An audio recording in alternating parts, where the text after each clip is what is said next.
కేసీఆర్ ఆయన కూతురు కవిత చాలా కాలంగా జనంలో లేరు. ఎన్నికల్లో ఘోర ఓటమి, తాను ద్వేషించే కాంగ్రెస్ అధికారంలోకి రావడం, తాను జైలుకు పంపిన రేవంత్ రెడ్డి సీఎం కావడంతో కేసీఆర్ జనంలోకి రావడమే మానేశారు. ఇక కవిత 5.5 నెలలుగా జైలుకే పరిమితమయ్యారు. ఆమె జైల్లో ఉండగానే పార్లమెంటు ఎన్నికలు కూడా జరిగాయి.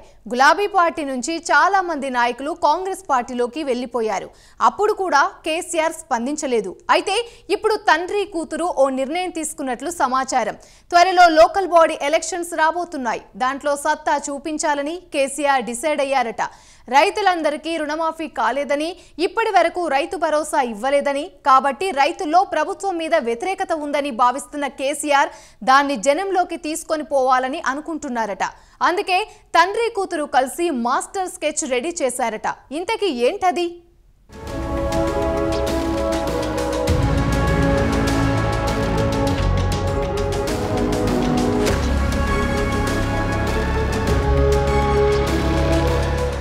అసెంబ్లీ పార్లమెంట్ ఎన్నికల తర్వాత వరుస వలసలతో కుదేలైంది బీఆర్ఎస్ పార్టీ. 10 ఏళ్లు ముఖ్యమంత్రిగా చేసి రాజకీయ రంగంలో అపర చాణక్యుడిగా పేరుగాంచిన కేసీఆర్కు సైతం ఏం చేయాలో పాలుపోని పరిస్థితిలో దాదాపు 8 నెలలుగా సైలెంట్గా ఉన్నారు.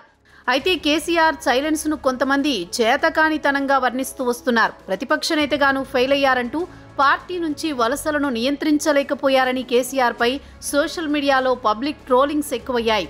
అయితే సెంటిమెంట్లకు ఎక్కువ ప్రాధాన్యతనిచ్చే కేసీఆర్ తనకు అనుకూలమైన రోజుల కోసం ఎదురు చూస్తున్నారు.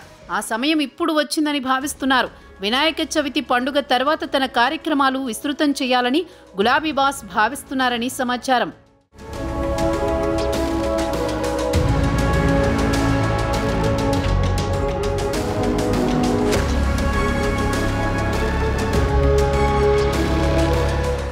ఎనిమిది నెలలుగా కాంగ్రెస్ ప్రభుత్వ వైఫల్యాలను ఇకపై పూర్తి స్థాయిలో ఎండగట్టాలని, హైడ్రా కూల్చివేతలపై వస్తున్న ప్రజా వ్యతిరేకతను తమకు అనుకూలంగా మార్చుకోవాలని భావిస్తున్నారు బీఆర్ఎస్ అధినేత. అలాగే రైతు భరోసా, రైతు బీమా వంటి అంశాలపై భారీ ఎత్తున రైతు ఉద్యమాలు కూడా చేసేందుకు మాస్టర్ స్కెచ్ వేస్తున్నారు. ఇదే సమయంలో కుమార్తె కవిత తీహార్ జైలు నుంచి బెయిల్పై విడుదలవ్వడం కేసీఆర్కు కలిసొచ్చే అంశంగా భావిస్తున్నారు. కూతురు కవితతో కలిసి రాష్ట్ర వ్యాప్తంగా అన్ని నియోజకవర్గాలను కవర్ చేసే విధంగా ప్లాన్ చేస్తున్నారు. ప్రతి నియోజకవర్గంలో ఓ బహిరంగ సభను ఏర్పాటు చేసి రేవంత్ సర్కార్ వైఫల్యాలను ఎండగట్టాలని డిసైడ్ అయ్యారట. అయితే అదే సమయంలో కవితకు జరిగిన అన్యాయం, దాని వెనుక జరిగిన కుట్రకోణం బహిరంగంగా ప్రజలకు తెలియజేద్దామని అనుకుంటున్నట్టు సమాచారం. దీంతో కవితపై సానుభూతి పెరిగే అవకాశం ఉంది. కావాలని కుట్ర చేసి లిక్కర్ కేసులో ఇరికించారని చెబితే ఆమెపై సానుభూతి పెరిగి అది తమకు అనుకూలంగా మారుతుందని బీఆర్ఎస్ అధినేత భావిస్తున్నారు.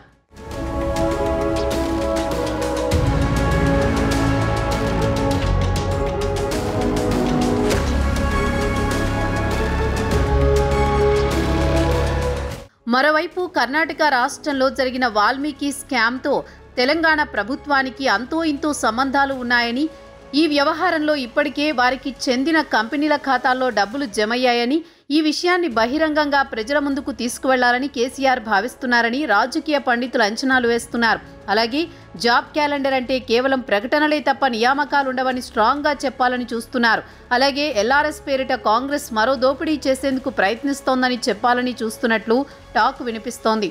తమ ప్రభుత్వ హయాంలో ఎల్ఆర్ఎస్ కింద పేదలకు ₹1 కూడా తీసుకోకుండా ల్యాండ్ రెగ్యులరైజ్ చేసేందుకు ఈ పథకం ప్రవేశపెట్టామని, ఇప్పుడు మళ్లీ కాంగ్రెస్ సరికొత్తగా ఎల్ఆర్ఎస్ పేరుతో భారీ ఎత్తున ఫీజులు వసూలు చేయాలని చూస్తోందని కేసీఆర్ సర్కార్ని టార్గెట్ చేస్తారని రాజకీయ విశ్లేషకులు చెబుతున్నారు. ఇక రాబోయే లోకల్ బాడీ ఎన్నికల్లోనూ బీఆర్ఎస్ తన ఉనికిని చాటుకోవడానికి గట్టిగానే ప్రయత్నిస్తున్నట్టు సమాచారం. కవితతో పాదయాత్ర చేయించి ప్రతి నియోజకవర్గం పరిధిలో ఓ పబ్లిక్ మీటింగ్ అరేంజ్ చేసి ఆమెతో కూడా మాట్లాడించాలని చూస్తున్నారు. ఇందుకోసం భారీగానే తండ్రి కూతుళ్ల స్కెచ్ రెడీ అవుతోందని తెలుస్తోంది.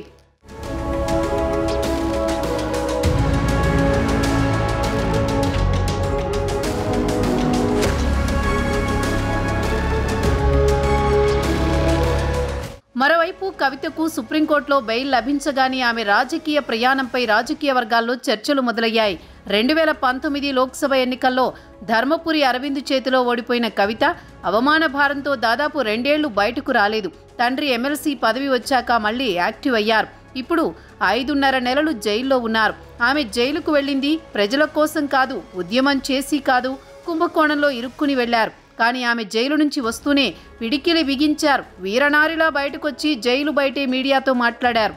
ఢిల్లీ డిప్యూటీ సీఎం కూడా ఇటీవల జైలు నుంచి బయటకొచ్చారు. కానీ ఆయన కవితలా స్పందించలేదు. సైలెంట్గా ఇంటికి వెళ్లిపోయారు. కేజ్రీవాల్ కూడా మధ్యంతర బెయిల్పై వచ్చారు. ఆయన సొంత రాష్ట్రం ఢిల్లీ, కానీ ఎలాంటి హడావుడి చేయలేదు. కవిత మాత్రం జైలు బయట రచ్చ చేశారు. తనను ఇబ్బంది పెట్టిన వారికి వడ్డీతో సహా చెల్లిస్తామని శపథం చేశారు. ఈ నేపథ్యంలో ఇప్పుడు కవిత రాజకీయాల్లో యాక్టివ్గా ఉంటారన్నది స్పష్టమైంది. అయితే ఆమె ఎవరితో కలిసి పోరాటం చేస్తారు, ఆమెతో కలిసి పోరాడేది ఎవరు అన్న చర్చ జరుగుతోంది.